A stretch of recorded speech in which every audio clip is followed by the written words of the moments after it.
Since the Sirayas' first protest last year, the Council of Indigenous Peoples has rarely responded to the group. The CIP, however, recently issued a statement addressing the Siraya identity issue.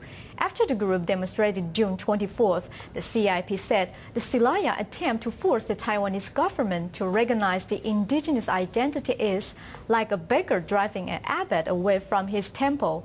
This indicates that it's usurping government power. The Siraya were shocked.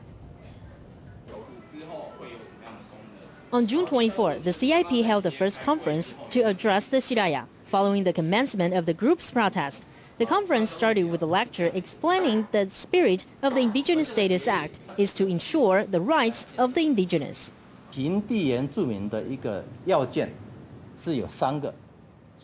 There are 3 requirements that the Pingpu must meet. They must live in lowland administrative areas. Second, blood relatives must have had mountain indigenous or Fan registered on their domicile registration during the Japanese occupation. Third, they must have registered as indigenous under the provincial government.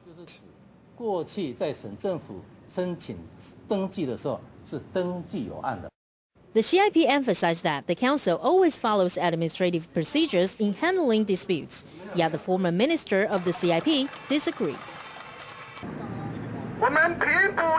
According to Article 8 of the Indigenous Status Act, we have a right to indigenous status. Isn't that right? The current minister of the CIP is not allowed to twist the law, not allowed to deprive the Pingpu of their rights. After the press conference, the CIP also released a statement stating that while the Council respects the Pingpu's clan, it feels that the Siraya are not respecting the feelings of all the Taiwan's 490,000 indigenous people. The Council says the Siraya claim to be indigenous, yet they have never inquired whether the island's indigenous groups will accept them. This manifesto has forced the island's other indigenous to recognize the Siraya. The CIP truly sympathizes with the indigenous. The CIP has vowed to handle matters according to the administrative procedures. The CIP statement also mentioned that during the Qing dynasty and Japanese occupation, the Pingpu chose to mingle with Han Chinese society and accepted the Han Chinese culture. That decision divided the Pingpu from other indigenous groups. If the Pingpu want to be part of the indigenous family, that should respect the will of the island's indigenous. In a release, the CIP said the Pingpu should not act as beggars, driving abbots away from the temple. CIP's usage of the metaphor enrages the Siraya. How dare the CIP use this kind of language? I think that it is even worse when President Ma Ying-jeou said he treats indigenous people as human beings. Beggars driving abbots away? Who are the beggars? Are you saying the Pingpu are beggars? It is ridiculous and unbelievable. To be honest, I do not know how I feel. I was angry the first time I read it, and then I thought it was absurd. It's pathetic. The CIP statement continued, the Pingpu claim to be indigenous, but due to differences in history and life experiences, the Pingpu barely interacted with the island's other indigenous groups. The 2 parties cannot form a community that both sides can relate to.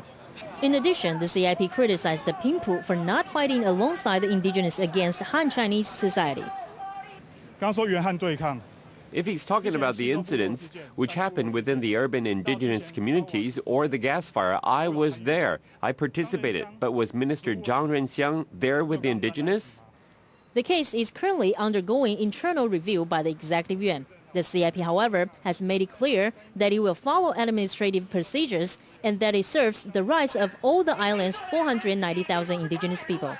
The Council says it is sympathetic regarding the Pingpu's loss of language and culture, but that it is not the responsibility of the indigenous people nor the CIP. Instead, the CIP says the Council of Cultural Affairs or the Ministry of the Interior should be the one to assist the Pingpu.